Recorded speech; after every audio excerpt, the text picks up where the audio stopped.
Hey guys, ever wondered what it felt like to be on the wrong end of medieval justice? You know, the kind where your confessions were extracted one painful inch at a time, and due process meant maybe they'd use warm water instead of cold? Yeah, tonight we're diving headfirst into that delightful world where pain wasn't just punishment, it was a form of entertainment. Congratulations, you've just been accused of heresy, witchcraft, or maybe just having the wrong haircut.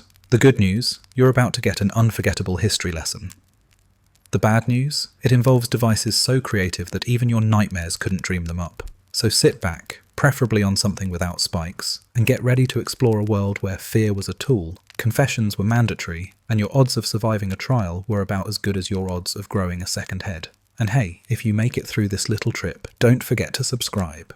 Congratulations, you're now a medieval prisoner. Good luck. You're about to enter a world where comfort is a luxury no one can afford, where iron pokers are considered conversation starters, and where due process means you're due for a process that's going to hurt.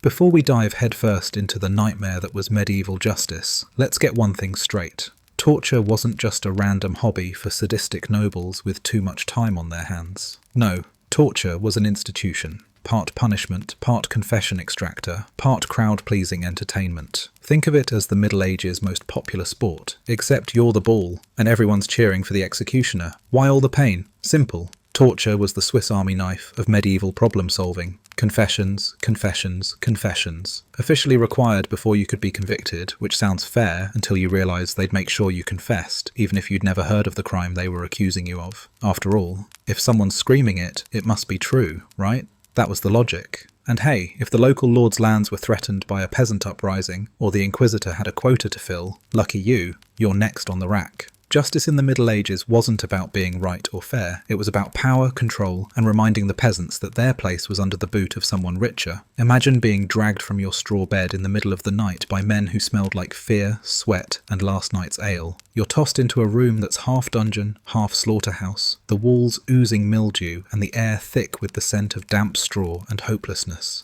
And then there's religion, the ultimate backseat driver of medieval justice. Torture wasn't just about punishment. It was about purifying the soul. The church gave the thumbs up to methods that would make a sadist blush, all under the guise of saving your eternal soul. Heretics, witches, apostates, anyone who didn't fit the mould was fair game. It's the Middle Ages version of a wellness cleanse, only instead of kale smoothies, you got heated irons applied somewhere you'd rather not discuss. Picture this, you're shackled to a wall, arms pinned above your head, legs dangling just enough so you can't quite stand, but can't quite fall. The torchlight flickers across iron implements, arranged neatly on a wooden table, somewhere between a blacksmith's workshop and a horror movie prop department. Chains hang like grim decorations from the rafters, and in the corner sits a barrel of water that's definitely not for drinking. If you're lucky, you'll only get a quick tour of the rack, or maybe a friendly demonstration of the thumb screws. If you're unlucky, they've got a pear-shaped device that'll make you rethink every bad life choice you've ever made. And privacy? Forget it. Torture was a group activity. The Inquisitor, the town scribe, maybe even a few curious onlookers who heard the screams and decided to drop by. Everybody's got a front row seat. Let's rewind a little. How did we get to this point? Medieval Europe wasn't exactly a five-star resort. Disease, famine, war, and a general lack of hygiene made survival an achievement. The legal system was less about justice, and more about reinforcing who was in charge. If you were poor, illiterate, or just happened to have the wrong enemies, your odds of surviving an accusation were about as good as a snowflake in the Iron Maiden, both the device and the band. Torture wasn't even considered unusual. It was official, codified, expected. Your confession didn't count unless it was confirmed under torture, because obviously the best way to get at the truth is to make someone scream it out while their bones are being rearranged. It's like a medieval lie detector, except it didn't care if you were lying as long as you said what they wanted to hear. So there you are, your feet in rusty manacles, your hands going numb, while the torturer, he's not some random peasant with a pitchfork, by the way. No, he's a professional, a licensed specialist in pain. Picture a man whose entire job description revolves around creative uses of hot irons, wooden wedges, and a total lack of empathy. His smile is the kind that says he's seen it all before and can't wait to add your story to the collection. He's probably wearing an apron that's seen more bodily fluids than a medieval leech collector. His assistant, a pimply teenager who's just happy to be included, stands nearby with a bucket of water and a sponge, because cleanliness might be next to godliness, but psychological terror is the real order of the day. The room smells like fear sweat, mould, and the lingering aroma of every confession that's been wrung from these stones over the past decade. Still think justice is on your side? Good luck with that, lawyers. Huh. Your best hope is that the torturer is in a good mood, maybe had a decent breakfast, maybe he's feeling merciful, which in this context means he might let you keep your thumbs. If not, well, there's a device for every body part, and a method for every stubborn peasant who thought the truth might actually set them free. Spoiler alert, it won't. Every tool in this chamber had a purpose, some obvious, some nightmarishly creative. The rack, the Iron Maiden, the thumbscrews, the pair of anguish, each one designed with a kind of diabolical ingenuity that makes modern horror movies look like children's programming. They didn't just want your confession, they wanted your submission, your humiliation, and your complete surrender to the authority that ran this grim sideshow. And let's be honest, torture was more than punishment, it was entertainment. Public executions and torture sessions drew crowds like a medieval version of Netflix, minus the popcorn. Watching someone scream in agony was considered a fun afternoon out for the family. A reminder that you too could end up on the wrong end of the rack if you got any funny ideas about rebellion. It wasn't just about justice, it was about maintaining the pecking order. So here you are, stripped of your dignity, shackled to a wall, the torchlight dancing off iron implements that look suspiciously well used. The torturer grins like a man who's found his purpose in life, and the assistant fumbles with a bucket of water that's definitely not for washing your feet. The inquisitor clears his throat, the judge takes notes, and somewhere in the distance, the church bells toll. A reminder that God is watching, but probably not intervening. Welcome to medieval justice, where mercy is a luxury, innocence is irrelevant, and pain is the only universal truth. Congratulations, you're officially part of history's worst game show. And by the time we're done, you'll understand exactly why modern plumbing, antibiotics, and a halfway decent legal system are the best things that ever happened to humanity. Now buckle up, this journey's just getting started. And spoiler alert, it's going to hurt. Welcome back, brave soul, to the medieval funhouse of pain. Today's special, the rack, also known as the human spaghetti machine, the medieval yoga class from hell, and the device that took stretching your limits to a whole new level. Picture yourself lying flat, arms and legs tied like you're about to get drawn and quartered. Don't worry, we'll get to that later. Congratulations, you're about to become a medieval pretzel. So let's talk history. The rack didn't start in Europe. It has roots in ancient Greece and Rome, because humanity's thirst for creative suffering predates the Dark Ages by a few centuries. But it was in medieval Europe that the rack truly found its home sweet home. The Inquisition loved it, kings loved it, local lords loved it. Basically, anyone with a taste for power and a healthy disregard for human rights loved it. Because nothing says, confess your sins, like the sound of your own joints popping. The design was simple, too simple. A wooden frame, a roller at each end, ropes attached to your wrists and ankles. The torturer, think personal trainer with serious anger management issues, would crank the rollers, slowly pulling your body taut. At first, it was just uncomfortable, like a really bad stretch after skipping leg day for, 20 years. But then came the part where ligaments, tendons, and eventually bones started to get ideas of their own. Snap, crackle, pop. Except there's no milk or cereal, just the soundtrack of your own body turning against you. And let's not forget the psychological element. They didn't just toss you on the rack and call it a day. Oh no, this was theatre. A performance. Picture a dark chamber filled with the smell of burnt tallow and damp straw. A torch flickers in the corner, throwing shadows like little demons across the walls. The torturer, arms like tree trunks, smile like a butcher's, stands over you with all the enthusiasm of a kid at a candy store. He's been waiting for this moment. He's got a reputation to uphold. Your crime doesn't matter. Maybe heresy, maybe stealing a loaf of bread, maybe just existing with the wrong accent. In medieval justice, guilt was optional. The rack was an equal opportunity employer. Once you were strapped in, your fate rested in the hands of a man who probably failed out of priest school and decided a career in human stretching was more his speed. The process itself was a slow dance of agony. The torturer would turn the rollers a notch at a time, the ropes pulling tighter and tighter. Your shoulders would strain first, then your elbows, then your wrists, each joint screaming like 1,000 tiny banshees. Your back would arch, your spine groaning like an old door in a haunted castle. If you were lucky, you'd pass out before the real fun started. If not, you'd get to feel every fibre of your being, question why it was even attached to your bones in the first place. Want a visual? Imagine a chicken wing being pulled apart by a particularly determined toddler. Now imagine you're the chicken wing, and the toddler is the local torturer who's convinced you're hiding heretical thoughts somewhere between your vertebrae.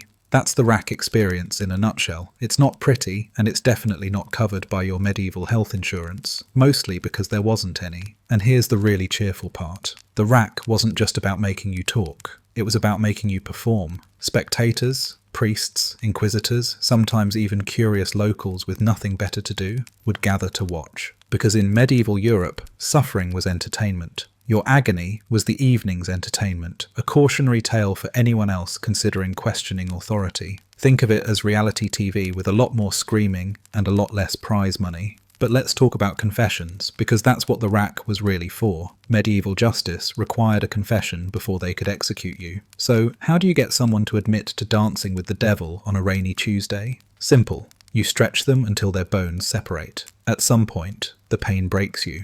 You'd confess to anything. Witchcraft? Sure. Heresy? Absolutely. Petting the neighbour's goat in a suspicious manner? Why not? When the pain reaches your bones, logic goes out the window and survival takes over. But don't get too excited. Confessing didn't necessarily save you.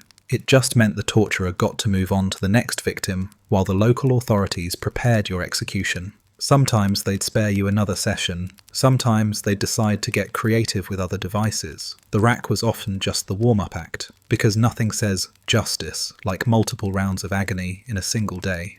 Curious about the aftermath? Survivors of the rack often left with permanent damage, dislocated shoulders, torn ligaments, and spines that made walking a lifelong challenge. Not that anyone cared. You were lucky to survive at all, and luckier still if the torturer hadn't gotten too enthusiastic and pulled you apart like a wishbone at the village feast. After the rack, you'd be a living reminder to everyone else that the system worked, and that maybe they should keep their heretical thoughts to themselves. But let's not forget the torturers themselves. They were craftsmen, experts in human anatomy, at least the parts that could be broken or pulled. Some even prided themselves on getting confessions without killing the victim outright. It was a skill, an art, a grotesque, soul-crushing art that required equal parts precision and sociopathic creativity. They'd boast about their ability to extract the truth from the tightest-lipped peasant. After all, a confession given on the rack was considered genuine, because obviously no one would lie while their arms were being pulled off. And if you think the rack was the worst of it, think again.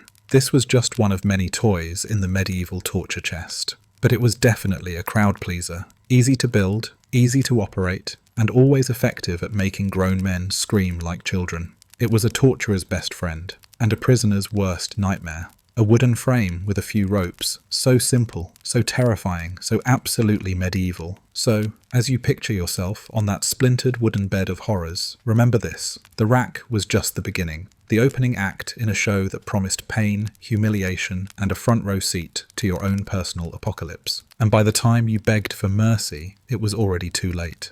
The torturer wasn't here to show mercy, he was here to make you talk, make you scream, and make sure everyone else knew who was in charge. So buckle up, because if you think the rack was bad, wait until you meet its friends. The Iron Maiden is waiting in the wings, the pear of anguish is gleaming in the shadows, and the Spanish donkey is sharpening its edge. The rack may have stretched your body, but your nightmare is just getting started. And trust me, there's no safe word in medieval Europe. So, you've survived the rack. Congratulations. Your limbs are probably 3 inches longer than they used to be, and your sanity is hanging on by a thread. But don't relax just yet. There's another medieval delight waiting for you, the Iron Maiden. The name alone sounds like the world's most intense therapy session, and let's just say it lives up to the hype. Let's talk design, because nothing says welcome quite like a man-sized metal coffin lined with spikes. Picture a tall, imposing box standing upright like some grim wardrobe that's been skipping its anger management classes. The doors swing open with theatrical flair, revealing a cluster of iron spikes carefully arranged to pierce every tender part of the human anatomy. Think of it as a group hug from your worst enemy, sharp, cold, and deeply personal. Some say the Iron Maiden is more myth than reality, the fever dream of Victorian showmen who wanted to shock the masses with tales of medieval cruelty. But even if it was born from historical embellishment, its legend stuck like dried blood on a dungeon wall. And why not? It's hard to beat a device that literally hugs you to death while making sure every scream echoes like a church bell at midnight. Imagine being dragged down a stone corridor, every step a drumbeat of dread. The air is damp and sour, laced with the scent of old straw and older blood. Shadows slither across the walls like the ghosts of former victims. And then, there it stands, the Iron Maiden, towering over you, rivets glinting in the torchlight. It's the kind of welcome that makes you want to rethink every bad decision you've ever made, including the one that got you accused of witchcraft or heresy in the first place. The torturer, arms like battering rams, face set in a grin that says, "I'm going to enjoy this," gestures toward the open doors. The assistant, a wide-eyed youth who looks like he's about to ask for your autograph, stands by with a bucket of something that smells suspiciously like old sweat. It's a production, a performance, a reminder that in medieval Europe, pain was a team sport and you were the main event. The spikes inside the Iron Maiden weren't there to kill you quickly. Oh no, that would have been too merciful. They were positioned with the precision of a surgeon who took all the wrong classes, designed to puncture your sides, your abdomen, your arms, but carefully avoiding the heart and major arteries, because the point wasn't instant death. The point was a slow, agonizing embrace that let you feel every second of your confession. And that's what this was really about, getting you to talk. The Iron Maiden wasn't just a tool of pain, it was a tool of persuasion. A confession extracted with iron spikes carried the weight of truth in medieval courts, because obviously no one would lie while being impaled from 6 different angles. The logic of the time was as flawless as a rusty nail. Even the threat of the Iron Maiden was often enough to loosen tongues. Just seeing it looming in the corner was enough to make the most defiant peasant rethink his entire life plan.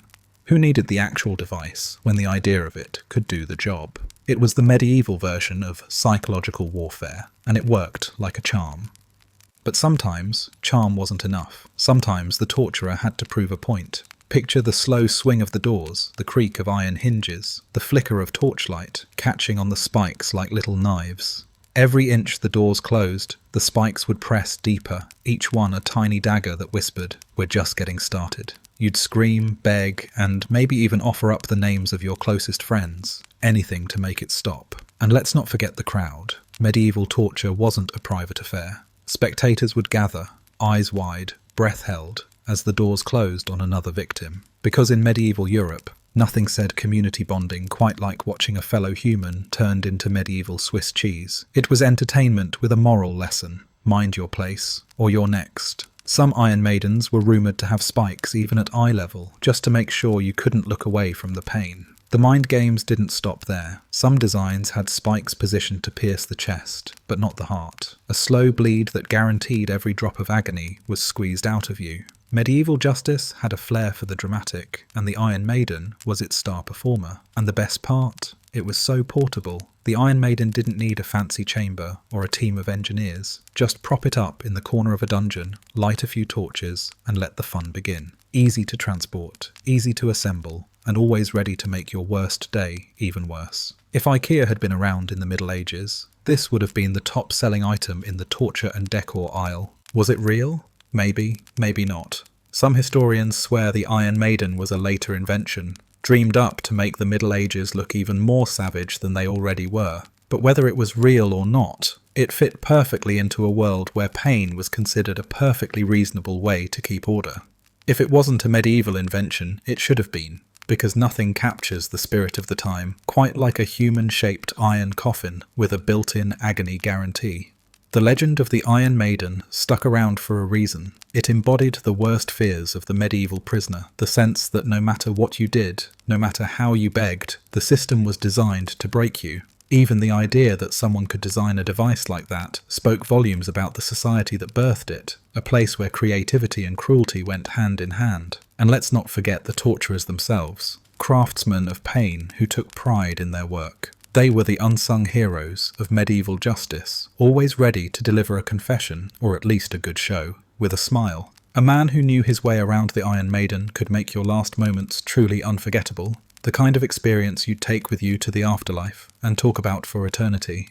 For the lucky, or unlucky, souls who met the Iron Maiden, the journey didn't end at the door. It ended in a slow, excruciating bleed-out that made the Spanish Inquisition look like a Sunday picnic. You'd feel every inch of that embrace, every spike pressing into skin and muscle, until your confession spilled out like wine at a feast. And when the doors finally opened again, what was left wasn't exactly a testament to mercy. So, as you imagine that final, spiked embrace, remember this. The Iron Maiden was more than a device. It was a statement, a grim, ironclad reminder that in the Middle Ages, justice was spelled P-A-I-N. Whether it really existed or was born in the fevered dreams of later centuries doesn't matter as much as the message it sent. Defy the powers that be, and the Iron Maiden was waiting.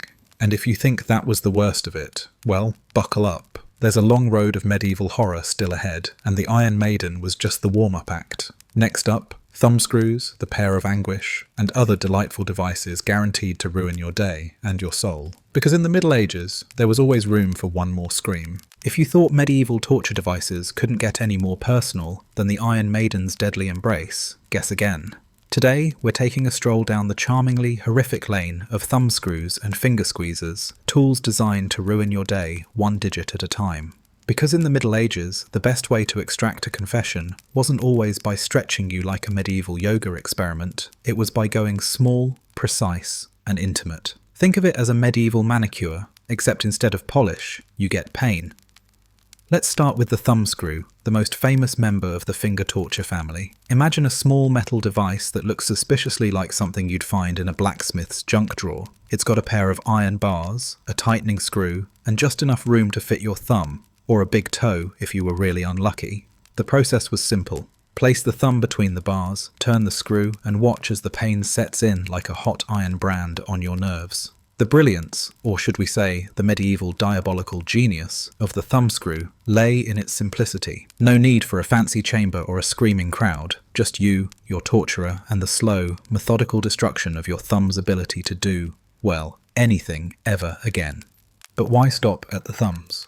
The finger squeezer was the thumbscrew's evil cousin, ready to make every knuckle in your hand question its life choices. The finger squeezer was basically the same concept, a compact vice that clamped down on individual digits with the enthusiasm of a peasant chasing a chicken for dinner. It was adjustable because, of course, medieval justice loved its customization. Whether you were a burly blacksmith or a delicate maiden, the finger squeezer could be tailored to your exact level of agony. Picture it, the torturer carefully selecting the right screw size, humming a tune as he tightens the device around your index finger. With every turn, the metal plates closed in like a pair of iron jaws. At first, you'd feel a dull ache, the kind that made you wonder if maybe you could tough it out. But then came the sharp crack of cartilage giving way, and suddenly your entire world narrowed down to that one single point of pain. Congratulations, you're officially confessing to everything from heresy to stealing your neighbour's goat. Let's talk setting, because no good medieval torture happened without the proper atmosphere. The thumbscrews and finger squeezers were often used in smaller, darker rooms, places where the screams wouldn't echo too far, but just enough to remind everyone else in the building that justice was alive and well. Picture a cramped stone chamber lit by a single torch, its sputtering flame dancing across damp walls. The torturer's table, rough wood stained with the memories of previous guests, sits in the centre, ready to welcome its next victim. The torturer himself? Picture a man with arms like firewood logs and a smile that's all teeth and no warmth. He's got a small kit at his side, wrenches, screws, a rag that's seen more blood than a battlefield. He's humming a little tune, the same one he plays before every session. Because why not? It's all in a day's work. His assistant stands by, eyes wide, trying not to breathe too deeply because the smell of old sweat and fresh panic is enough to make even a hardened peasant queasy. The beauty of the thumbscrew, if you can call it that, was its economy. No elaborate mechanisms or iron maidens required, just a simple device that turned your hands into instruments of your own confession. The pain was so concentrated, so precise, that it felt like your entire world had shrunk down to the space between two iron plates. It was psychological warfare on a personal scale. A single scream that said, "I give up, I'll talk, just please let go of my hand." Ever wonder what happened to the thumbs after a session with the thumbscrew? Let's just say gloves were in short supply for survivors. Joints crushed beyond repair. Bones splintered like cheap firewood, nails turning black and falling off like gruesome confetti. Even if you lived to tell the tale, writing your memoirs was going to be a challenge, and handshakes, a thing of the past. You'd be the local cautionary tale for years, a walking reminder that silence was never the best policy in medieval Europe. Some devices even doubled up the fun by applying pressure to multiple digits at once. Because why settle for one confession when you can get a whole handful? Enter the multi-finger squeezer, an iron box, with slots for every finger, each with its own dedicated screw. A torturer's dream come true. If the thumbscrew was a solo act, the multi-finger squeezer was the full band, ready to play your personal pain symphony. Imagine the torturer adjusting each screw with the precision of a demented jeweler. One turn here, one twist there, and your fingers went from useful appendages to a collection of shattered hopes and dreams. You'd sing like a canary, confessing to crimes you hadn't even thought of yet, because at that point, logic was irrelevant, pain was the only truth, and the torturer was its high priest. And let's not forget the toes. Some devices were designed specifically to target your feet, because in medieval Europe, they wanted to make sure every inch of your body knew who was in charge. Toe squeezers, basically thumb screws for your lower extremities, offered the same delightful experience of slow, methodical destruction. Each turn of the screw brought you closer to a confession, and one step further from ever wearing shoes comfortably again. Picture it, your bare foot clamped in a cold iron vice, the torturer's shadow looming over you like a particularly vengeful gargoyle. Every twist of the screw felt like a hammer blow to your soul. It wasn't just about pain, it was about humiliation. Toes are supposed to be safe, cute even, but in the medieval justice system, nothing was off limits. Every part of you was fair game. If there's one thing to admire, begrudgingly, it's the efficiency. The thumbscrew and finger squeezer were small, portable, and easy to use. No need for fancy chains or massive wheels. Just a few turns of a screw and you had yourself a confession. It was justice on a budget, a way to bring the pain without breaking the bank. So, why did they love these devices so much? Simple. They were reliable. They got results. And in a time when guilt was determined more by who hated you than by what you'd actually done, the thumbscrew was the perfect tool for the job. It didn't matter if you were innocent or guilty. Once those screws started turning, you'd talk and talk and talk. Until the torturer was satisfied, the court had its confession, and you were left with hands that could barely hold a piece of bread. The thumbscrew was more than a device, it was a philosophy. It said, "We don't need a reason to hurt you, we just need a screw and a little time."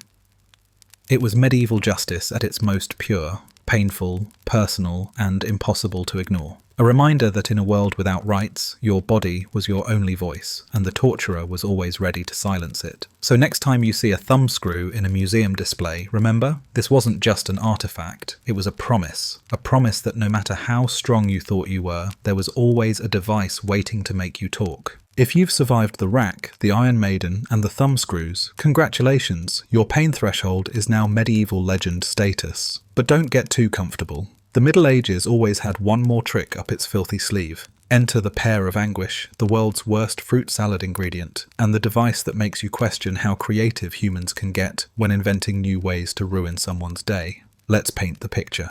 The pear of anguish, also known as the choke pear or the mouth pear, was a small pear-shaped metal contraption that opened like a sadistic flower in bloom. It featured a central screw that, when turned, caused its petals to expand outward.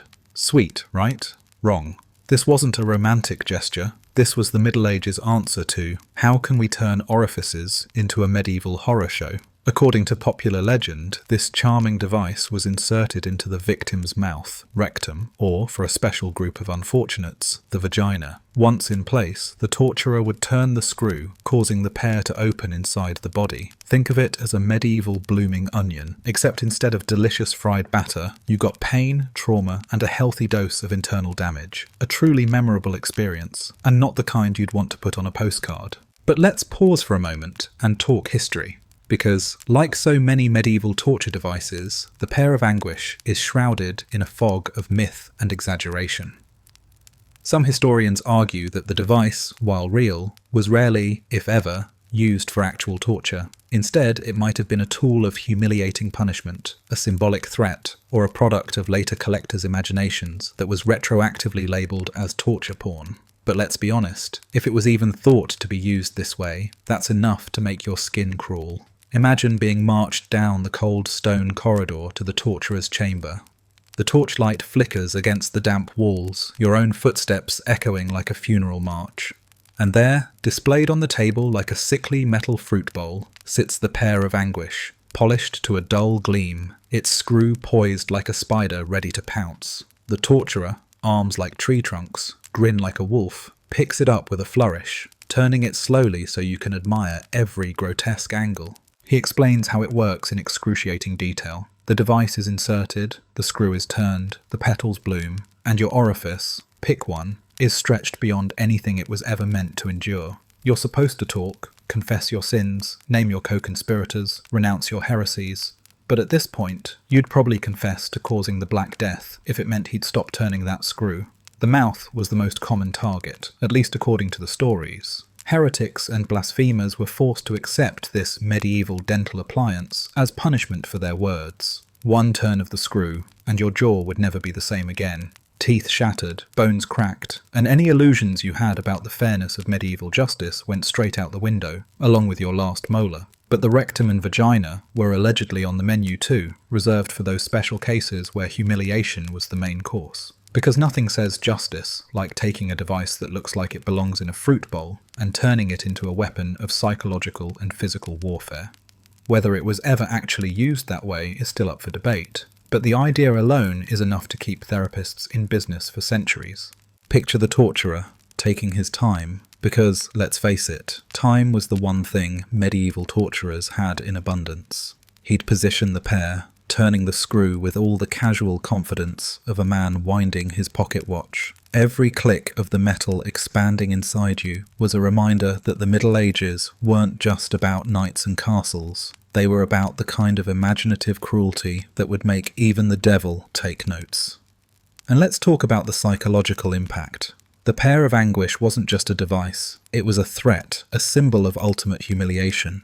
Even if the torturer never actually inserted it, just seeing it on the table was enough to make the bravest prisoner's knees turn to jelly. In a world where public executions were family outings, the pear of anguish was the secret horror whispered about in dark corners, a reminder that no part of you was safe from the twisted creativity of medieval justice. The device itself was deceptively simple, just a few pieces of metal, a hinge, and a screw. No elaborate engineering, no fancy craftsmanship, just good old-fashioned pain delivered with mechanical efficiency. It was the Swiss Army knife of medieval torture, perfect for adding that extra layer of trauma to an already horrific experience. Talk about a multi-use product, open wide, drop your dignity, and prepare for the worst. Some versions of the pear even had spikes on the petals, because, of course, why stop at simple stretching when you can add a bit of impalement to the mix? Because apparently in the Middle Ages, everything needed spikes. Clothing, furniture, etiquette, it was all about spikes. Nothing says fair trial quite like a metal flower designed to turn your innards into a medieval art project. And let's not forget the smell. Medieval hygiene wasn't exactly top tier, and even the torturers had to hold their noses when the device came back from a session. No one bothered to clean these things between uses. Hygiene was for the rich, and torturers didn't exactly get hazard pay. So imagine the delight of having a device that had been used on 3 other prisoners that day. If the pain didn't get you, the infection might. But even if the pear of anguish wasn't actually a staple in every medieval dungeon, its legend did a lot of work. It embodied everything that made the Middle Ages both fascinating and horrifying. A blend of superstition, cruelty, and an unrelenting commitment to making sure everyone knew who was in charge. Whether it was real or not didn't matter as much as the fact that people believed it was real, and that belief was often enough to break someone's spirit. So next time you see a replica of the pear of anguish in a museum or a horror movie, remember, this was humanity's worst creativity at work. A device that turned your body into a battlefield and your dignity into collateral damage. Whether or not it was actually used, it symbolized a time when pain was an acceptable part of the legal process, and the human imagination had no boundaries, especially when it came to finding new ways to hurt people. And if you think that was the end of it, think again. The pear of anguish was just one fruit in a very twisted orchard. The Middle Ages were a buffet of pain, with something for everyone. Racks, wheels, boots, iron chairs. Each one more inventive than the last. Each one a reminder that when it came to inflicting suffering, the medieval mind had no shortage of recipes. You've made it this far through stretching, squeezing, and blooming iron pears. So give yourself a pat on the back. Actually, hold off on that. Your arms might not be attached much longer, because now it's time to meet the breaking wheel, a medieval crowd pleaser that turned public torture into a full-body experience. Think of it as the Middle Ages' answer to dinner and a show, except the dinner is you, and the show is a slow-motion, bone-crushing extravaganza that left nothing to the imagination, and even less to the victim's anatomy. Let's set the stage. Picture a bustling town square, cobblestones slick with rain and old blood, curious onlookers jostling for a better view, merchants hawking roasted chestnuts, kids tugging at their mothers' skirts, everyone gathered for the day's main attraction. You, tied to a giant wooden wagon wheel, looking like the world's worst carnival ride. The wheel itself, a repurposed relic from someone's farm cart, now reborn as a medieval executioner's favourite tool. The breaking wheel, also known as the Catherine wheel, no relation to any saints by the way, was the Swiss army knife of medieval punishment. Portable, versatile, and capable of turning even the most defiant criminal into a cautionary tale. It was the perfect marriage of spectacle and suffering, a device that said, we're serious about justice and also about traumatizing everyone within a 10-mile radius.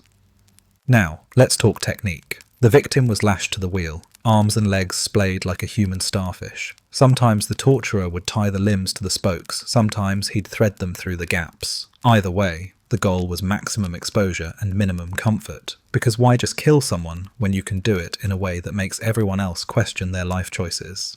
Once securely fastened, the real fun began. The executioner, whose job description included bone breaker and public morale booster, would take an iron bar, sometimes even a sledgehammer, and begin methodically smashing the victim's limbs, one bone at a time, with all the precision of a medieval clockmaker who'd run out of patience. The cracking sounds were like a symphony of suffering, each note a reminder that medieval Europe was not the place to test your luck. First, the legs, because naturally you start with the legs, can't have the poor soul running off halfway through the performance. Then the arms, smash, crack, repeat. Occasionally, the executioner would pause, step back, and admire his work like a demented sculptor checking his masterpiece. If the audience was particularly bloodthirsty, he might get a little creative, twist the limbs around the spokes like a grisly pretzel. The idea was to create something that wasn't quite human anymore, a living warning to everyone watching. But wait, there's more. Sometimes, depending on the local flavour of cruelty, the executioner would let the victim linger,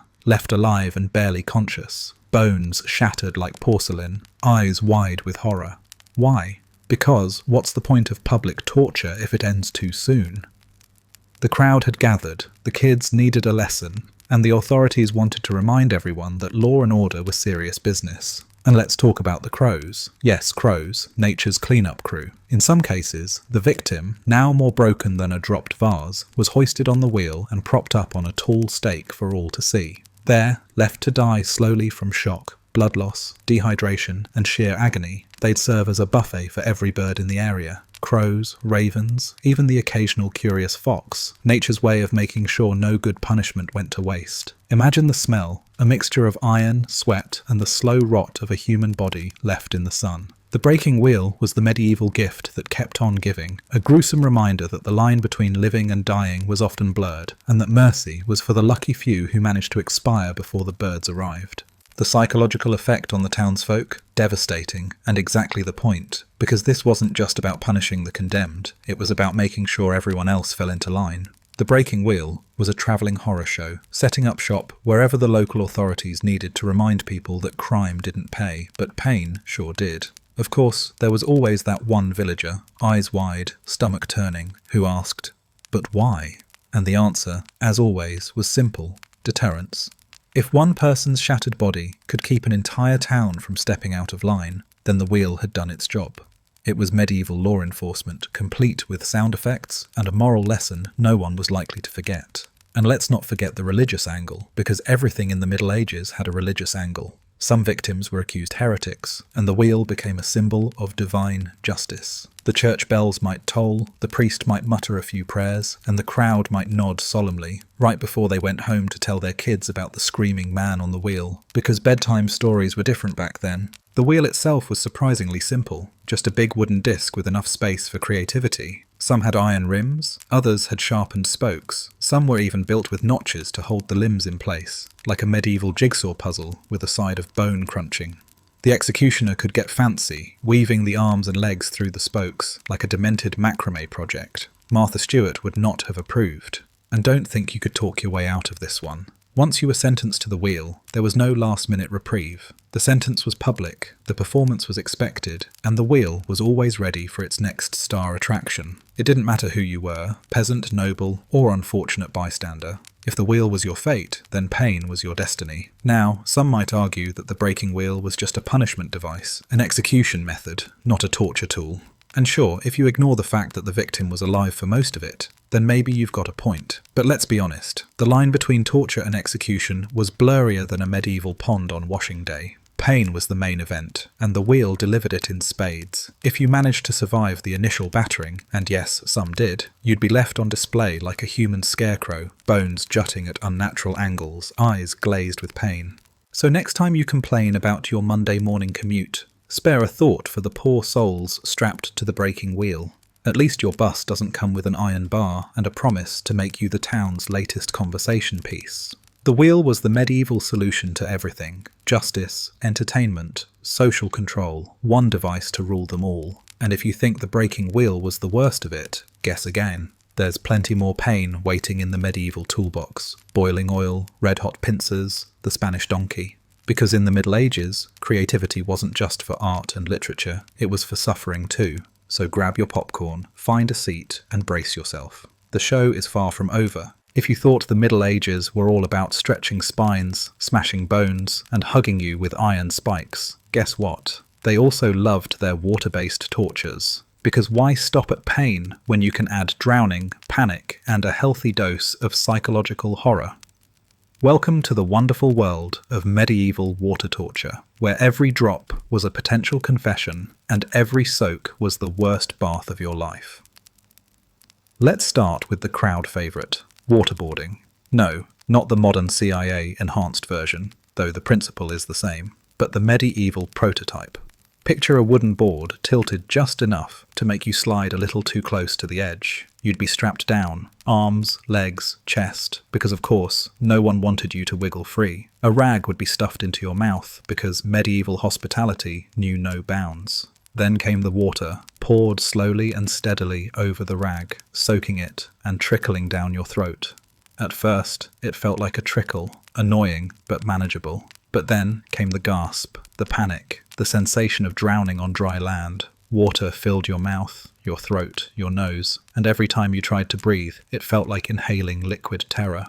The mind rebelled, the body convulsed, and your confessions came pouring out faster than the water itself. No wonder waterboarding stuck around for centuries. It's the medieval gift that keeps on giving. Of course, medieval folks didn't stop at waterboarding. Why would they? They were on a roll, an evil, soggy roll. Enter dunking, the ultimate combination of public humiliation and low-budget water park attraction.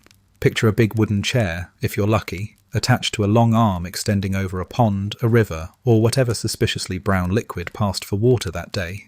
You'd be strapped in, grinning at the crowd, or not, and then, whoosh, down you'd go, sploosh. The water closed over your head, cold and foul, filling your nose with the perfume of wet hay and yesterday's pig slop. You'd flail, cough, and maybe wonder if you should have been nicer to the local magistrate. But there was no time for regrets. Up you'd go again, dripping and gasping, the crowd on their feet, cheering like it was the final joust of the season. And then, down you'd go again, dunked, drenched, and humiliated until you confessed to witchcraft, heresy, or that time you stole a pie from the baker's window. The dunking chair wasn't just about punishment, it was about performance. Medieval Europe loved a good show, and nothing said fun day out like watching your neighbour nearly drown while tied to a wobbly piece of wood. Vendors hawked stale beer and questionable sausages, children screamed, and local gossips took notes. If you were the one being dunked, congratulations, you were the star of the show. And let's not forget the test of water, trial by ordeal, medieval style. Accused of witchcraft? Easy solution. Throw you into a river. If you floated, you were a witch, so they'd drag you out and burn you. If you sank, you were innocent, but also drowned. Either way, problem solved.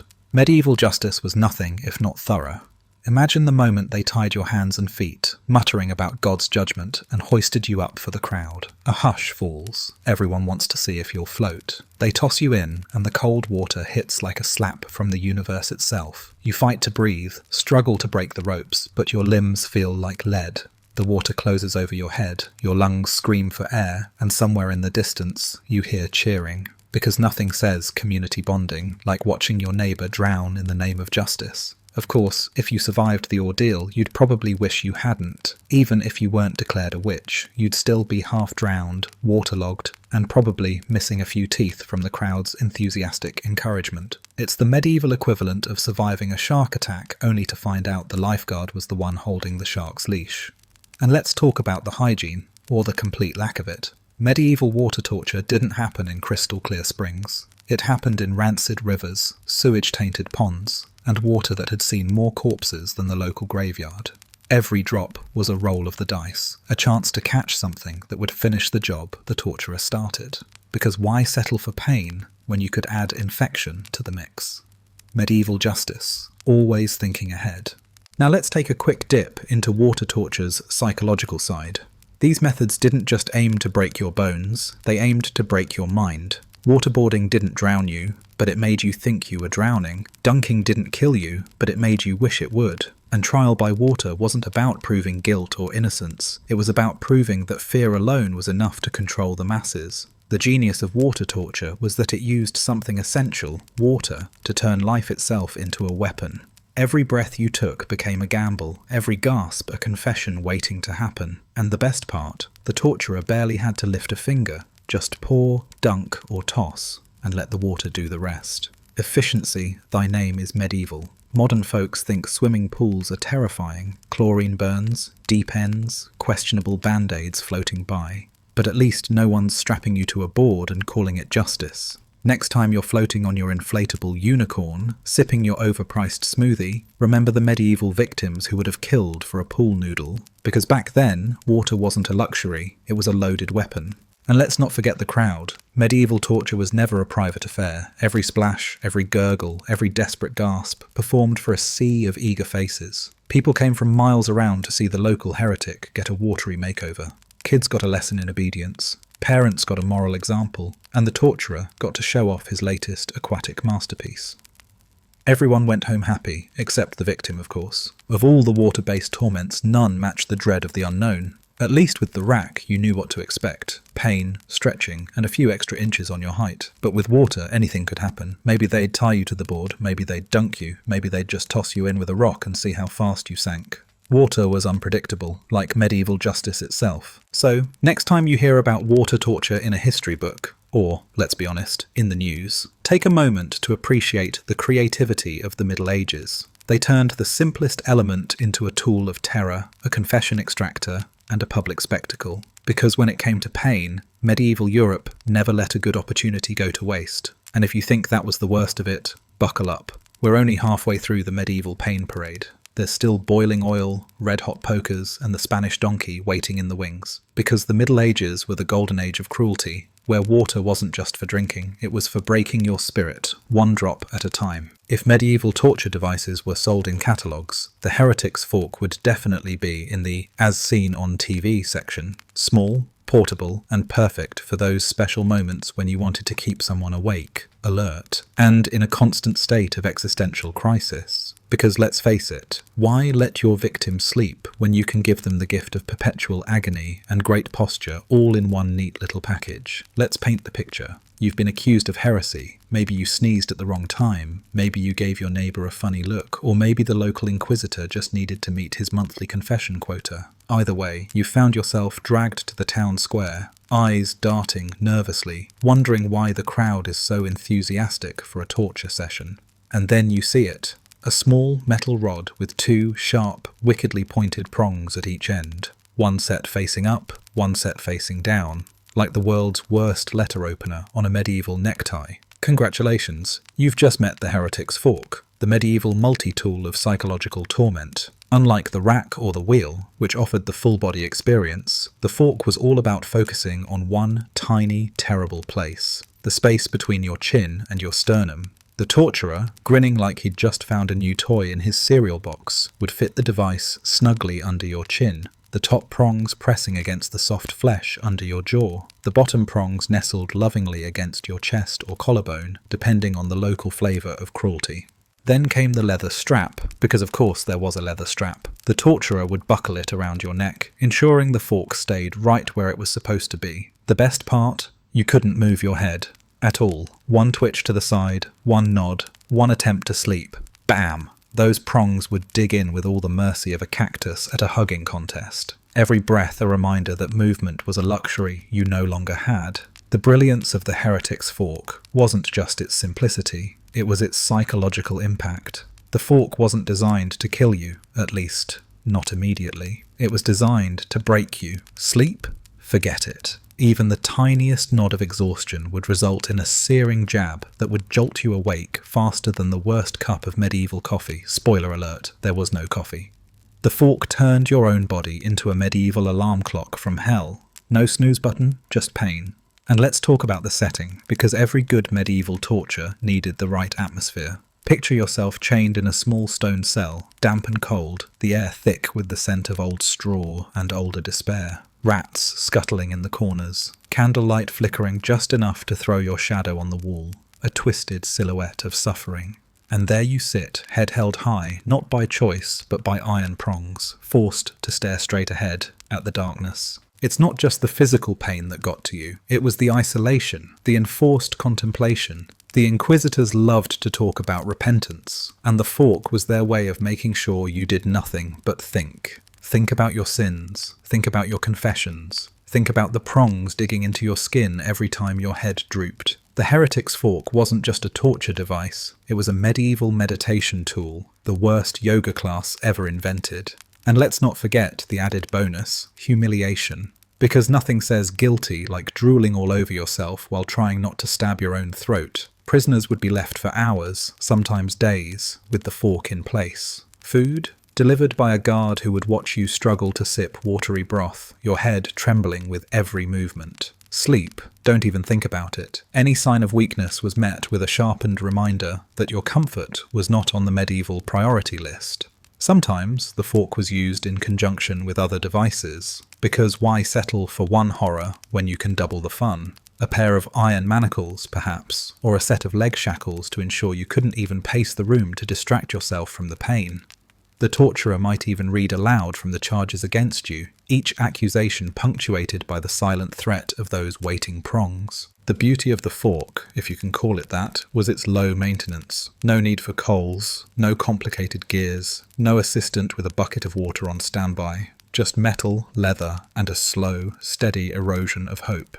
Even the most defiant prisoner couldn't fight back. Every hour with the fork was a lesson in submission, an enforced posture class from hell. And let's be honest, the medieval mind loved a good symbol. The heretic's fork wasn't just a device, it was a statement. A reminder that your words were dangerous, that your thoughts needed correction, that the only acceptable direction to look was forward, into the abyss of your own guilt. It said, "We're not going to kill you, yet we're going to make you wish we would." Some variations of the fork had inscriptions etched onto the metal, cheerful reminders like, "I recant" or "I confess." Others were left blank, letting the spikes do the talking. In some cases, priests would stand by, offering prayers and urging repentance, because nothing goes better with medieval torture than a side of religious guilt. And let's not forget hygiene, because in the Middle Ages, that was always the cherry on top. Those prongs weren't exactly sterilised between uses. A little dried blood here, a little pus there, just enough to guarantee that even if the fork didn't kill you, the infection might. Because why settle for psychological torment when you can throw in a side order of sepsis? If you were particularly unlucky, the fork was used as a prelude to more robust devices. Maybe a quick visit to the rack or a dip in the water tank, just to remind you that medieval justice was an all-inclusive package. The fork was the warm-up act, the opening band to a concert you'd never forget and never survive.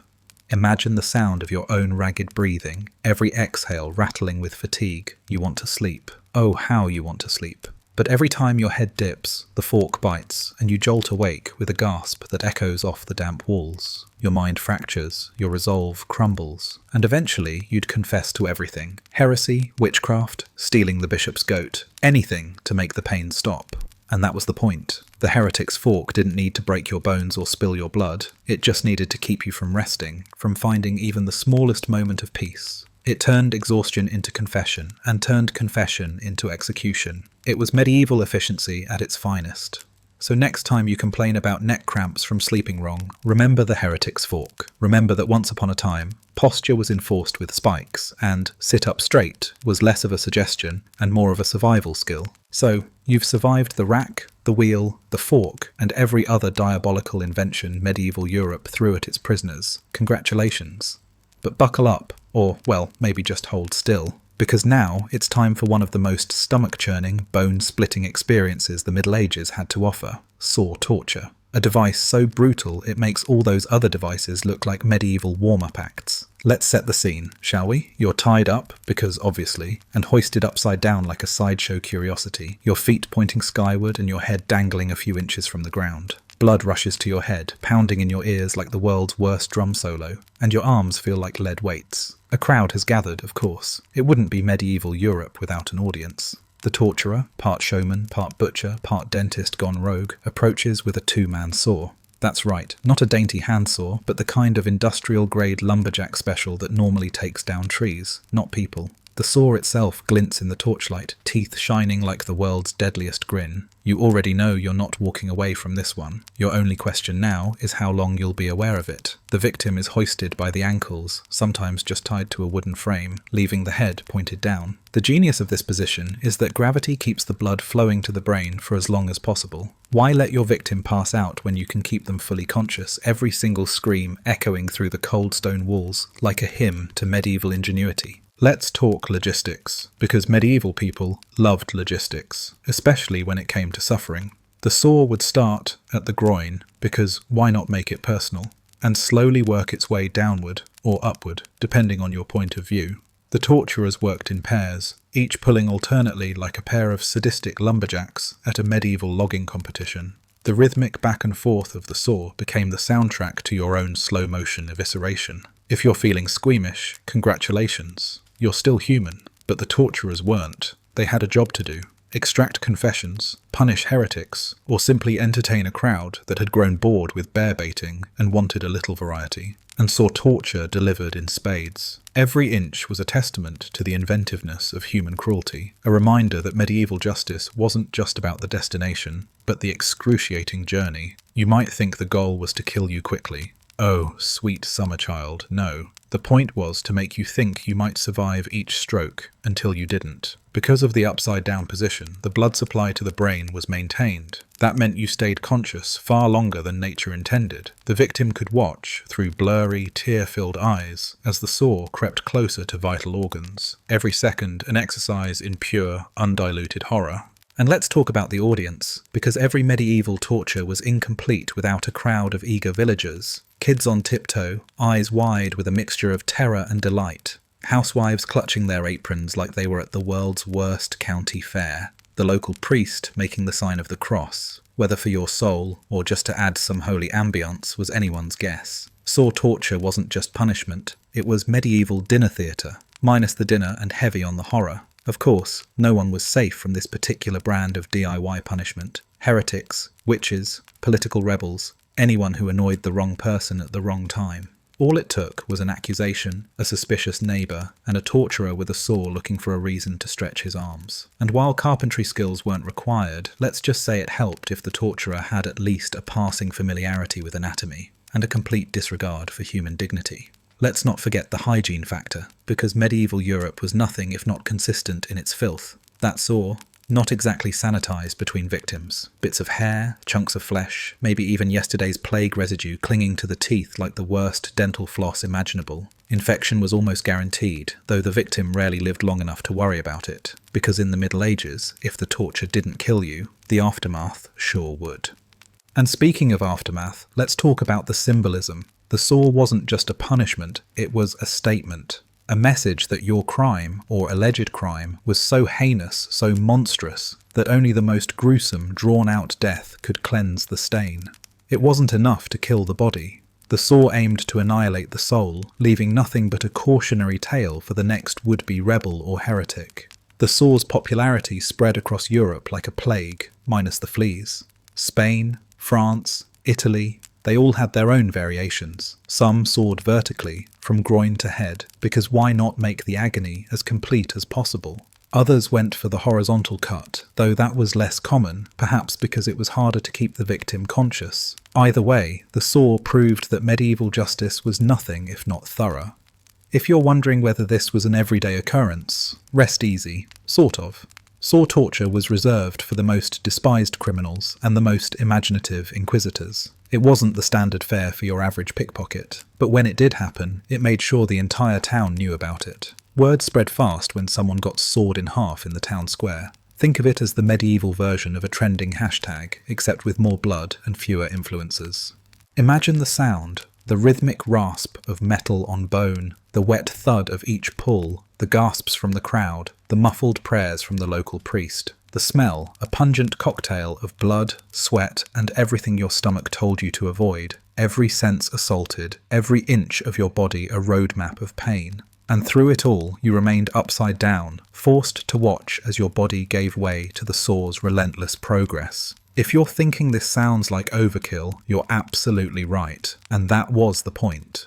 Medieval justice wasn't just about punishment, it was about spectacle. It was about sending a message that no one, not even the most defiant heretic, could stand against the combined forces of the saw, the torturer, and the crowd. It was the ultimate performance piece in a time when pain was the main attraction. So next time you stub your toe and think the world's out to get you, spare a thought for the poor souls who met the saw. At least your misfortune doesn't come with an upside-down invitation to the worst lumberjack contest in history. And if you're wondering what's next on the medieval pain parade, don't worry, there's plenty more where that came from. Because in the Middle Ages, creativity wasn't just for cathedrals and illuminated manuscripts, it was for turning the human body into a canvas of horror, one saw stroke at a time. So you've made it through racks, wheels, saws, and more indignities than a medieval chamber pot, and you're thinking, surely they're out of ideas by now, right? Oh, sweet summer child, no. You're in the Middle Ages, where creativity wasn't just for tapestries and stained glass windows. It was also reserved for discovering the worst possible ways to make a human being regret every decision that led them to this moment. Enter the Judas cradle, the medieval answer to the ergonomic chair, except, instead of lumbar support, it offers impalement. Picture this. You're dragged into the centre of a stone chamber, cold, dark, and echoing with the cries of everyone who sat here before you. The torturer, who probably skipped his calling as a children's party clown, stands beside a wooden pyramid, its point glinting ominously in the torchlight. Congratulations! You've just been introduced to the Judas cradle, a device that promises to make your next bathroom break feel like a luxury cruise. Let's talk design, because the Middle Ages loved a good design, especially when it came to pain. The Judas cradle, also known as the Judas chair, looked deceptively simple. At its core was a wooden or metal pyramid, its apex honed to an uncomfortably sharp point. Think of it as the worst camping stool in history. This pointy bit was mounted on a sturdy base or even hoisted on a wooden frame, just high enough to let gravity do its work. Now for the fun part. You, the star of this medieval horror show, would be stripped because nothing says justice like being humiliated first, and then hoisted by ropes or chains until your tender bits were perfectly aligned with the apex of that pyramid. Slowly, ever so slowly, you'd be lowered down. The point would enter first, sometimes between the legs, sometimes in other equally personal areas. Because let's face it, medieval torture wasn't known for its subtlety. The genius, if you can call it that, of the Judas cradle was that it turned your own body into the torture device. Your weight did the work, pressing you down onto the point, forcing it deeper and deeper. No need for a torturer to apply pressure. Gravity was the assistant from hell. Every shift of your body, every trembling muscle, every tiny move made the pain worse. It was like a medieval slow cooker for the soul. Imagine the moment, the initial contact, sharp, cold, invasive. A shiver runs up your spine, your breath catches in your throat, and your eyes widen as you realize what's about to happen.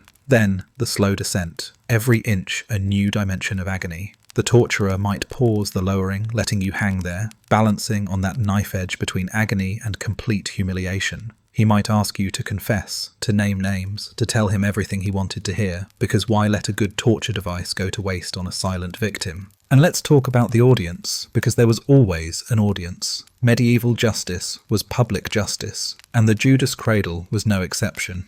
Townsfolk would gather, eyes wide with morbid fascination, children clutching their parents' hands as they learned the real meaning of "don't talk back to the bishop."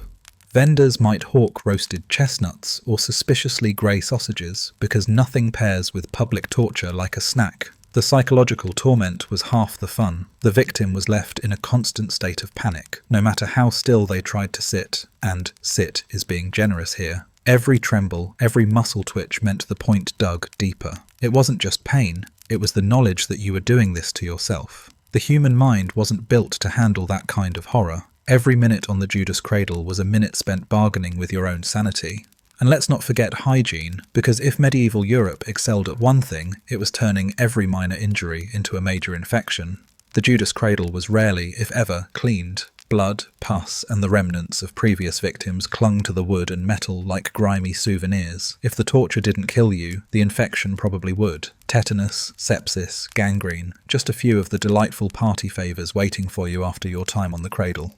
Sometimes, the torturer might get creative, binding your hands and feet in such a way that you couldn't relieve any pressure, ensuring that even the smallest movement drove the point in deeper. Other times, they might add weights to your ankles to speed things up, because why let nature take its course when you can help it along? The result was the same, a slow, excruciating death or a confession ripped from your lips in exchange for a mercy you'd never actually receive. If you think this sounds a little extreme, congratulations. You have a working sense of empathy. The medieval authorities, not so much. They saw the Judas cradle as an efficient tool of justice, a way to extract confessions, punish heretics, and keep the local population in line. It was a statement. Defy the church, defy the crown, and you'd find yourself on a seat that no one wanted to warm. And let's talk about the name, Judas cradle. Nothing says Christian charity like naming a torture device after the most infamous betrayer in history. The symbolism was thick enough to spread on bread. The betrayer's seat for the betrayers of God. It was a reminder that heresy wasn't just a crime, it was treason against the divine, and only the most humiliating, excruciating punishment would do. Imagine the smell, a mix of burning torches, sweat, fear, and the coppery tang of blood, the sounds, gasps, sobs, the occasional scream that cut through the air like a knife. Every sense bombarded, every breath a reminder that you were at the mercy of men who believed that pain was the best way to save your soul. The cradle didn't just kill the body, it broke the spirit. And sometimes, if the torturer was feeling particularly generous, or wanted to prolong the show, he'd remove the victim from the cradle, patch them up just enough to heal, and then do it all over again. Because why stop at one helping of agony when you could have seconds? Medieval Europe, the land of hospitality. Of course, the Judas cradle wasn't the only device in the torturer's toolbox, but it was one of the most personal. It was pain delivered 1 inch at a time, with no possibility of escape. There was no secret passage out, no hidden lever, no hope of a quick end. Just you, the pyramid, and the knowledge that every breath you took was your own worst enemy. So next time you're stuck in traffic, slumped over your cheap office chair, muttering about how torturous it is, remember the Judas cradle. Remember that in the Middle Ages, a bad seat didn't just give you a backache, it gave you a slow-motion death, because in medieval Europe, even sitting down could kill you. And if you're still not convinced that the Middle Ages were the best time to be alive, just wait. There's more horror waiting around every corner, each device more creative and more horrific than the last. Because when it came to pain, medieval Europe had an imagination that put modern horror movies to shame. So take a deep breath, if you can, and get ready. Because the tour of medieval misery is far from over. If medieval Europe had an amusement park, the Spanish donkey would be the ride they'd put at the front of the line. Except instead of a seatbelt, you'd get a wedge between your legs and a free anatomy lesson in how gravity works. This wasn't the kind of ride where you screamed with delight. It was the kind of ride where you screamed with a new appreciation for every single nerve ending you never wanted to meet. So, what exactly was the Spanish donkey? Picture a sturdy wooden beam, about as wide as a horse's back, except sharpened into a wedge so diabolical it made saws and racks look like spa day equipment. The top of this wooden monstrosity was usually honed into a sharp, or at least uncomfortably pointed edge, just enough to let you know you were in for the worst sit-down experience of your life. And just to add a splash of festive medieval ambience, the torturers would attach it to a solid frame or suspend it off the ground with ropes and pulleys. Because why let gravity go to waste? Here's how it worked. You'd be dragged, kicking, screaming, or probably both, to the device. You'd be stripped, because obviously shame was part of the show. Then, with all the ceremonial pomp of a butcher weighing his next pig, the torturers would hoist you onto the wedge. Your legs were spread, one on each side, so that all your weight, every trembling, terrified ounce of it, rested directly on that glorious, sharp ridge. And then they'd let go. Imagine the moment. The initial contact, sharp enough to send a lightning bolt of pain straight to the back of your skull. The slow realization that the worst was yet to come, because unlike a chair, where you could at least shift your weight to find a more comfortable position, there was no comfortable position on the Spanish donkey. Every inch of you pressed down onto that wedge, and with every breath, gravity gave you a not-so-gentle reminder that comfort was no longer on the medieval menu. But of course, medieval creativity didn't stop at mere sitting. Oh no, that would be too easy. The torturers, always eager to push boundaries, would sometimes add extra weights to your ankles. Because why settle for your own body weight when you could double, triple, or quadruple the fun? The weights pulled you down even harder, the wedge biting deeper with every added pound, until even the tiniest movement felt like your insides were being shredded by the world's most vindictive cheese grater. The Spanish donkey wasn't just a punishment, it was a psychological assault. The knowledge that every second you spent on that wedge was entirely your own body's doing was enough to break even the toughest heretic. There were no gears to grind you, no iron spikes to pierce you, just you, the wedge, and a steady downward pull that turned pain into poetry. It was a brilliant example of medieval efficiency. One piece of wood, some pulleys, a little gravity, and the total annihilation of the human spirit. And let's not forget the crowd, because every good medieval torture needed an audience. Mothers clutching their children's hands, farmers wiping sweat from their brows, the local priest making the sign of the cross while muttering about God's justice. Everyone came to see the show. Vendors hawked suspiciously grey sausages and questionably brewed beer. The town square became a theatre of pain, and you were the star of the worst one-man show in history. If you thought the Spanish donkey was reserved for hardened criminals, think again. It was a popular choice for heretics, witches, rebels, or just unlucky souls who had annoyed the wrong nobleman. All it took was a single accusation. Maybe you gave someone a funny look at church, maybe you owed the wrong merchant a copper coin, and suddenly you were perched on the wedge, wishing you'd been a little more polite at the market. Hygiene? Ha! The Spanish donkey wasn't exactly the cleanest piece of furniture in town. Blood, sweat, and other bodily fluids from previous victims crusted the wood like a grimy medieval patina. Infection was practically guaranteed. Even if you confessed, or somehow survived, the real fun was just beginning. Fevers, gangrene, and a slow, painful death awaited you. All thanks to a device that probably hadn't seen a bucket of water since the last plague rolled through town. And let's talk symbolism, because medieval Europe was big on symbolism. The Spanish donkey wasn't just a device of pain, it was a lesson in obedience. Sit on the wedge and remember that every part of you, mind, body, and soul, belonged to the powers that be. The wedge itself was a metaphor, splitting you in two, reminding you that heresy and rebellion tore communities apart. The message was clear: defy the church, defy the king, and you'd be split, literally, until your will, like your body, gave way.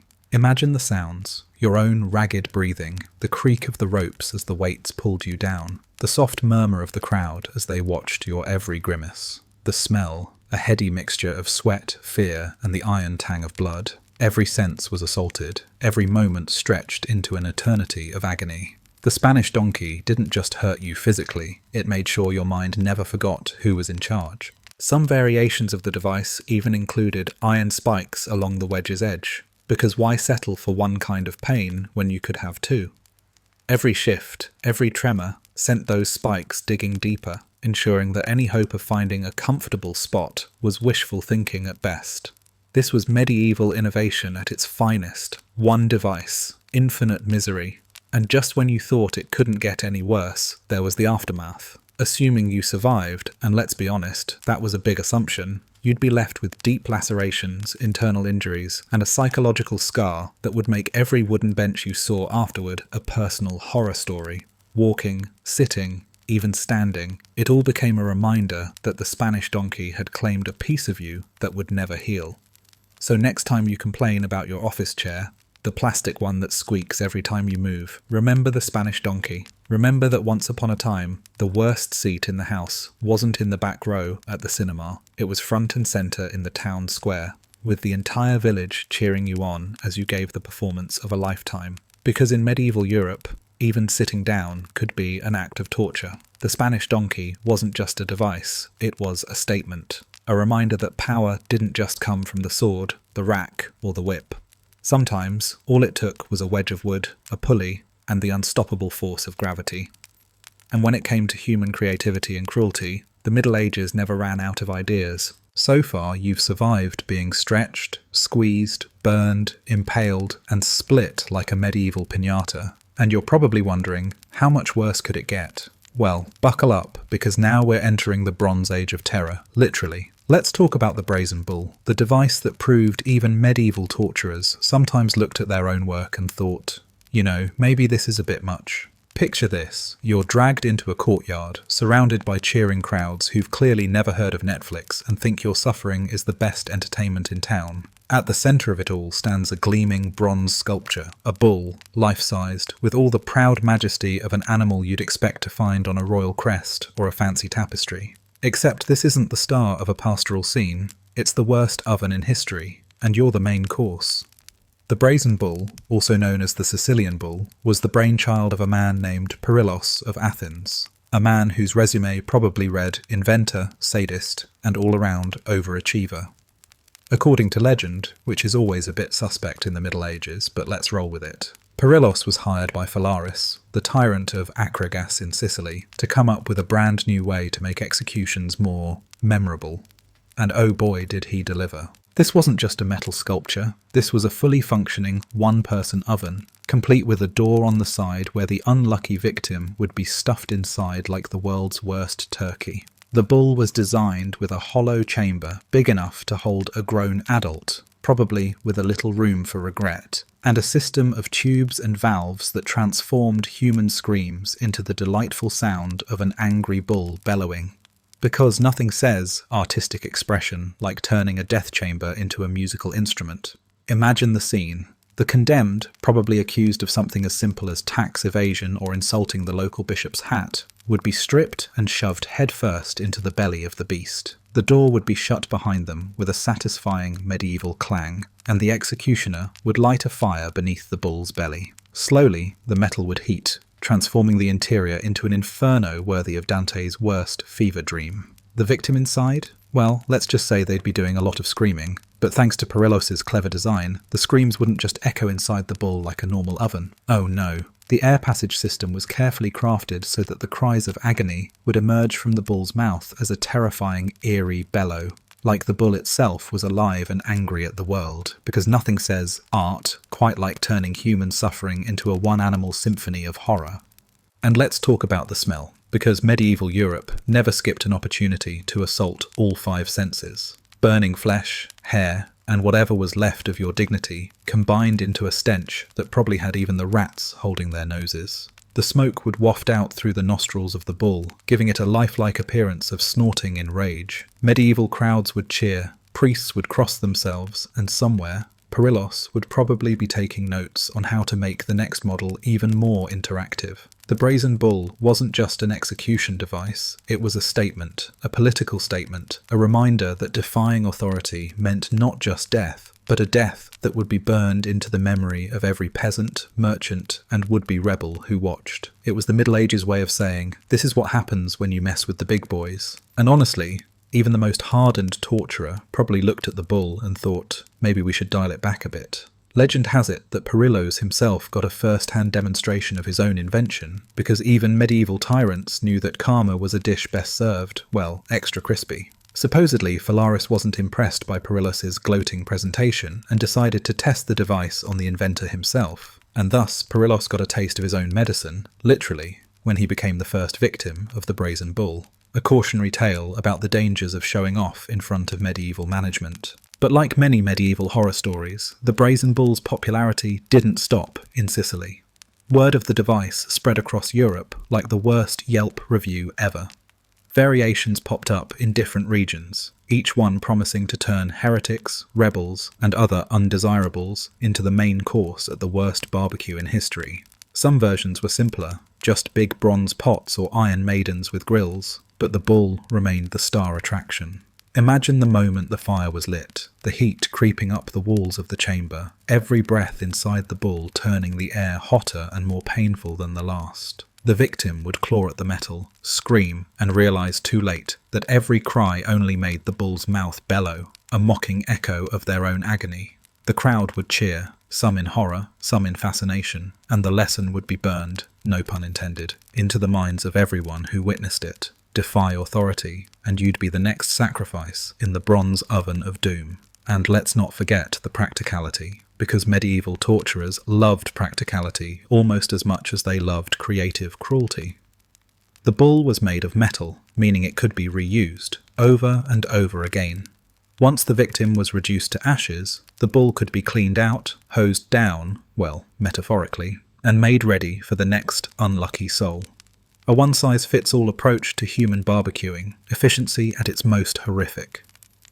If you're wondering whether the brazen bull was the worst of the worst, let's just say it earned its reputation. Other devices might crush your bones, rip your flesh, or shred your spirit, but the bull did all that while also giving the crowd a show. It was the medieval equivalent of dinner theatre, but instead of dinner, you were the main course. The pain was excruciating, the humiliation total, and the horror unforgettable.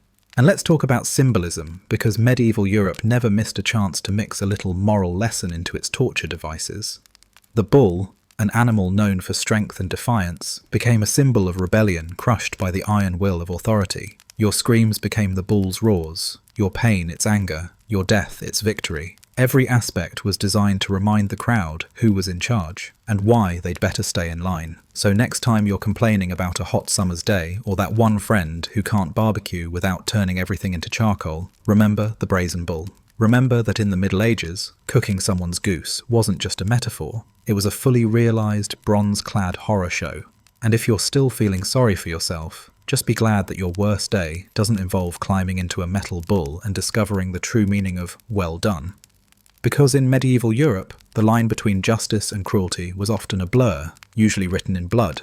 And the brazen bull? It was the final word in a long, painful conversation about what happened when power, pain, and the human imagination teamed up for a nightmarish dinner party. So, you've been sawed, stretched, boiled, impaled, and even roasted like the worst rotisserie chicken in history, and you're thinking, surely we've run out of ways to make life in the Middle Ages a living hell? Think again. Because even if you weren't guilty of high treason or witchcraft, there was still plenty of creative energy left to make sure you never forgot your place, especially if you were a woman with the audacity to speak your mind. Welcome to the world of humiliating devices, where the main goal wasn't necessarily to kill you, though accidents happened, but to make sure everyone in town knew you'd been very, very naughty. And let's be honest, nothing says justice like a little public shaming, medieval style. Let's start with the star of the show.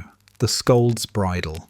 Also known as the brank, this device was the go-to accessory for any woman who dared to speak too freely, criticise her husband, or, God forbid, have an opinion about anything. Picture a metal cage that wrapped around your head like the worst medieval helmet, complete with a long iron bit or tongue plate that pressed down on your tongue, sometimes with a spike, just to remind you that speech is overrated. The bridle itself came in all shapes and sizes, some with elaborate decorations, some with bells that jingled merrily as you shuffled through the village square. Because nothing says repentance like sounding like the world's worst holiday ornament, some bridles even had grotesque faces carved into the front, mocking the wearer as a demonic force of gossip and general female insubordination. Because why humiliate someone once when you could add a personal touch? Imagine the scene. You, head encased in iron, every breath echoing like a church bell, every step punctuated by the jingle of shame. The bridle forced your mouth open just enough to keep you from swallowing, speaking, or even closing your mouth properly.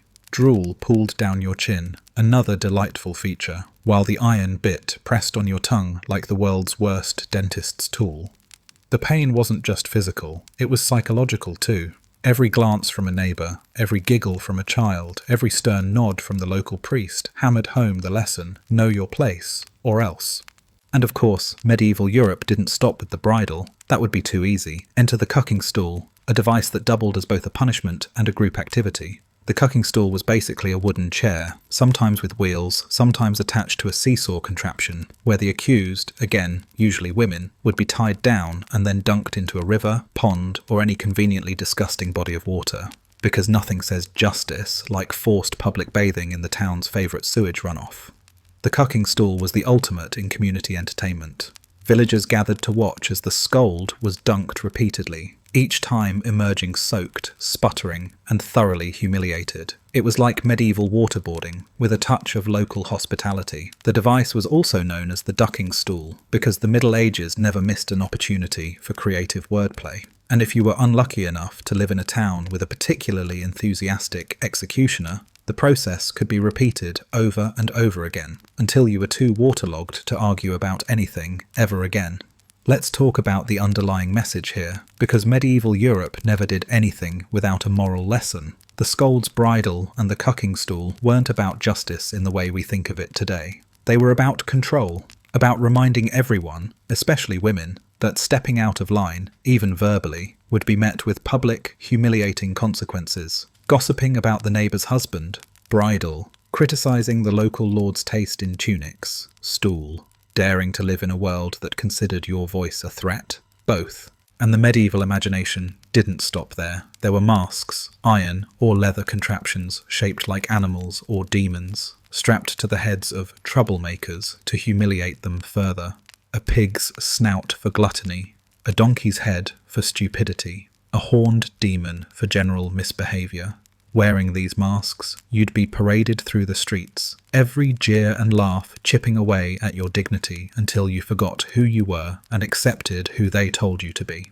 The best part, these punishments were often handed out by local officials, sometimes even church leaders, who saw them as a way to correct behaviour. Because nothing says Christian charity like forcing someone to wear an iron pig's face for telling the baker his bread was a bit stale.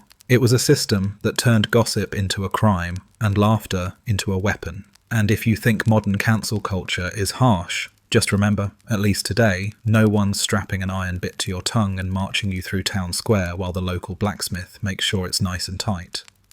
Let's not forget the psychological toll, because medieval Europe was as invested in mental torture as it was in physical pain. The scold's bridle wasn't just heavy, it was isolating. You couldn't speak, couldn't defend yourself, couldn't even swallow your own spit without drooling down your chin. Every breath felt like an accusation, every step a reminder that you were, in the eyes of your community, a problem to be solved, not a person to be heard. And hygiene, always a crowd favourite in the Middle Ages. Let's just say these devices weren't exactly washed between uses. The iron would be crusted with rust, old blood, and the saliva of whoever had the misfortune of wearing it last. Infections? Almost guaranteed. And if the device didn't kill you, the aftermath might. Fevers, tetanus, or just the lingering shame of knowing that everyone in town saw you at your lowest. So next time you're annoyed because your phone call got cancelled or your social media post got flagged, remember the scold's bridle. Remember that in the Middle Ages, having an opinion could earn you an iron cage on your head, a forced bath in the local sewage, and a brand new title as the town's official cautionary tale. Because in medieval Europe, cancel culture wasn't just a hashtag, it was a public spectacle. And the message? Simple. Speak too loudly, question authority, or make too many waves, and you'd be wearing your own humiliation like a badge of dishonour. The scold's bridle wasn't just a punishment, it was a medieval meme, a visual reminder that sometimes silence was the only safe choice. So hold your tongue, bow your head, and keep those opinions to yourself. Because in the Middle Ages, the only thing worse than saying the wrong thing was being forced to wear it in iron, bells and all. So, you've survived the rack, the wheel, the bull, and all the other nightmarish contraptions medieval Europe cooked up to keep people in line, and you're still breathing. Impressive. But let's be honest, some folks just couldn't be trusted with that whole life thing. Enter the grand finale of medieval execution techniques, the big, bad, all-you-can-eat buffet of punishment, hanging, drawing and quartering. The punishment so thorough, even medieval torturers looked at it and thought, now that's a bit extra. Let's set the stage. Picture a bustling medieval market square, complete with mud, suspiciously grey sausages, and that one chicken that always seems to get loose. At the centre of it all stands a scaffold, wooden, splintered, stained from the last time it was used, because deep cleaning wasn't really a thing back then. A restless crowd gathers, eager for the day's entertainment. After all, there's no Netflix, and nothing says family fun like watching a man get disassembled in real time. The condemned, usually a traitor to the crown or someone who annoyed the wrong nobleman, is dragged to the site, half dead from days of rotting in a dungeon. He's filthy, terrified, and probably wishing he'd just stuck to stealing chickens instead of plotting against the king. This is the moment everyone's been waiting for. The hanging, drawing, and quartering. A punishment so layered it makes lasagna look straightforward. First up, the hanging. But don't get too excited. This isn't the quick, neck-snapping variety. This is the slow, humiliating half-strangulation that leaves you dangling like a particularly pathetic piece of laundry. The executioner hoists you up, lets you dangle, then brings you back down, still alive, just short of passing out. Why kill you quickly when the main course is yet to come? Next, the drawing. Now, depending on who's telling the story, this step varied, but let's go with the most stomach-churning version because, well, that's the medieval way. Drawing often meant you'd be tied to a wooden hurdle, essentially a big flatboard, and dragged behind a horse from the dungeon to the scaffold. Not exactly uber black, but it got you there. Bruised, battered, and wishing the horse would just gallop a little faster and end it all.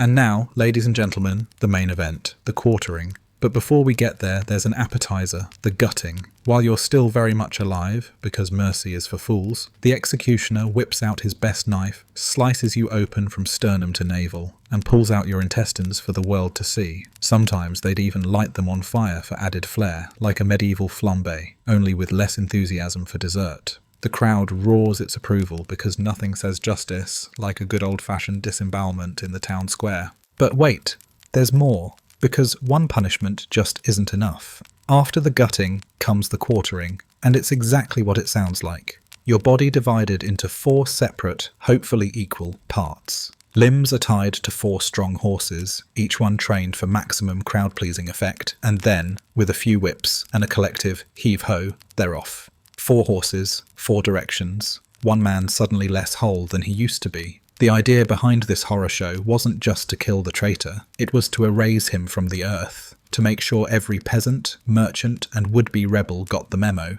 Defy the crown, and this is your fate.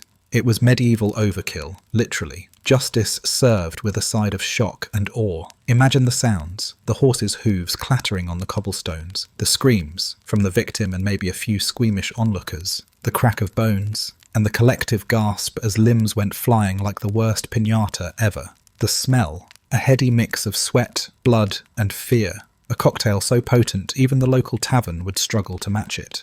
Sometimes, if the executioner was feeling particularly artistic, he'd display the body parts on spikes, one at each city gate, a helpful reminder that this was a kingdom, not a democracy. Heads were boiled to slow decay and increase shelf life, and stuck on poles, eyes staring down at passers-by like grotesque medieval traffic cameras. A constant, rotting PSA. Obey the king or join the gallery of horrors. And let's talk about symbolism, because medieval Europe was all about symbolism. Hanging represented the king's power over life and death. Drawing, that was the public shaming, the physical reminder that the condemned had been pulled from his roots. Gutting, that was the soul laid bare, the innards of treachery exposed to the world. And quartering, well, that was the final statement. Your rebellion split, your legacy divided, your name erased. Medieval PowerPoint presentation, complete with dismembered bullet points. Executioners, believe it or not, were a professional bunch. Well, as professional as one could be with a job that required more bleach than sense. They trained for this spectacle, practiced their knife skills, and sometimes even rehearsed with animals, the medieval dress rehearsal from hell. The idea was to make the entire performance efficient, but drawn out enough to satisfy the bloodlust of the crowd. After all, if you're going to commit public murder, you might as well put on a show. And if you think this was just a men's sport, sorry, medieval Europe wasn't exactly an equal opportunity torturer. Women weren't usually hanged, drawn, and quartered, but they had their own special brand of horrors, like burning at the stake, or the good old-fashioned drowning. The patriarchy had a way of being creative, even in cruelty. Let's not forget the psychological trauma, because medieval Europe never missed a chance to traumatize. Imagine being the poor soul in the dungeon the night before, hearing the crowd gathering, the wood being hammered into place, the executioner whistling a cheerful tune as he sharpened his knives. The knowledge that tomorrow you'd be reduced to a cautionary tale, a meat puzzle for the ages. Sleep tight. So next time you complain about a stressful week or that your boss is on your case, remember, at least you're not being dragged behind a horse, disemboweled in front of your neighbours, and turned into a human jigsaw puzzle for the local wildlife. Because in the Middle Ages, overkill wasn't just a figure of speech, it was an art form. In the end, hanging, drawing and quartering was more than just an execution. It was a medieval message written in blood and bone, power, control and the ultimate lesson in why rebellion was best left to other people.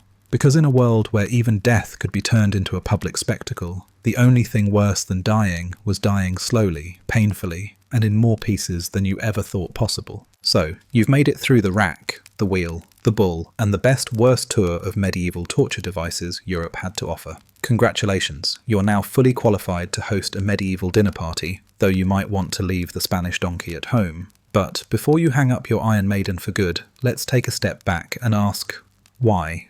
Why did medieval society love torture so much? What was it about the sight of screaming prisoners, rivers of blood, and an occasional limb or two that made the whole town turn out like it was the highlight of the social calendar? Let's start with the big one. Fear. Medieval society was built on a foundation of uncertainty. War, plague, famine. These weren't plot twists in a gritty TV show. They were daily life. Add in the constant threat of heresy, rebellion, and that one neighbour who couldn't keep his mouth shut about the local bishop's hairline, and you've got a recipe for collective anxiety. Torture was the ultimate insurance policy, a way for the powerful to say, step out of line and this is what happens. The devices weren't just tools of pain, they were billboards for authority. Imagine living in a world where the local lord or the church could drag you out of your house, strap you to a bench, and make you confess to things you'd never even heard of. That's not just a justice system, it's a psychological chokehold. The rack wasn't just stretching bones, it was stretching loyalty. The Iron Maiden wasn't just puncturing skin, it was puncturing resistance. Every spike, every lever, every rusty chain was designed to remind the common folk that the people in charge didn't just hold power, they were power. And let's not pretend the torturers themselves were all reluctantly following orders. Oh no. Some of them loved their jobs a little too much, like the medieval version of that guy who spends way too much time testing out the best brands of chainsaws. For every executioner who went home at night and wondered what the world had come to, there was another one who woke up excited to see what new creative horror he could inflict. Because here's the dirty secret of medieval torture. It wasn't just about extracting confessions or maintaining order, it was about satisfying the darker corners of the human psyche. Pain has a way of attracting attention. People are drawn to it like moths to a flame, whether it's in a crowded town square or in a basement with a chain on the wall. The Middle Ages knew this. Torture was theatre. It was control wrapped in spectacle, with a side of moral lesson. You didn't just punish the guilty, you taught everyone else what happened when you messed with the system. It was the medieval equivalent of a do not cross sign, but written in blood. Let's talk religion for a second, because medieval Europe couldn't get enough of that. The church didn't just approve of torture, it practically blessed it. Heretics, burn them. Witches, dunk them. Sinners, confess, or we'll make you wish you had. Pain was seen as a cleansing fire, a way to save souls through the noble art of creative suffering. The logic went something like this. If your faith is pure, you'll endure the pain. If you scream and die, well, that's proof you were guilty all along. Medieval theology had a funny way of always working in favour of the torturers. Of course, it wasn't just about belief, it was about politics. Kings and lords used torture as a way to crush dissent, punish enemies, and, let's be honest, entertain the masses. The town square was the medieval social media feed, and nothing went viral faster than a good old-fashioned public disembowelment. Think of it as the ultimate power move. Here's what happens to people who don't know their place. Like, share, retweet. But here's the real kicker. The same impulses that made medieval torture so popular didn't vanish with the arrival of indoor plumbing and human rights charters. They just changed forms. Sure, we've traded the rack for waterboarding and the scold's bridle for cancel culture, but the underlying psychology remains suspiciously familiar. Fear still drives us, control still fascinates us, and there's still a part of the human soul that looks at suffering, at someone else's pain, and thinks, maybe they deserve it. Modern human rights movements, declarations and treaties are humanity's collective apology for centuries of creative cruelty. But even now, there's a tension between our love of justice and our fascination with punishment. Watch the news, scroll your social feed. You'll find plenty of modern-day town squares, digital or otherwise, where we gather to watch, to judge, and sometimes to pile on. We may not have Iron Maidens in the city centre anymore, but we still love a good show of righteous suffering. So why did medieval society lean so hard on torture? Because it worked. Because it was effective. Because it made a statement. Because it terrified the hell out of people. And because, deep down, it satisfied a dark little corner of the human soul that craved spectacle and control. Torture wasn't just a way to punish the body, it was a way to conquer the mind, and to remind everyone else that rebellion, defiance, and even free thought came with a very sharp price tag. The real horror isn't just the devices themselves, it's the part of human nature that thought them up. The creativity, the ingenuity, the pride taken in building a better trap. That's the legacy of medieval torture. It's not about iron and spikes. It's about what people are willing to do to each other in the name of power. That's a horror story that's still being written.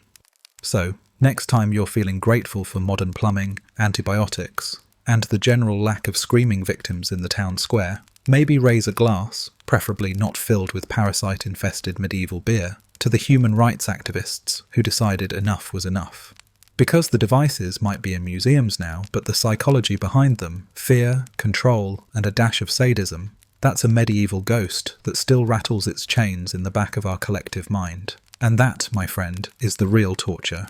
Knowing that for all our progress, we're still fighting the same demons, just with better lighting and more paperwork.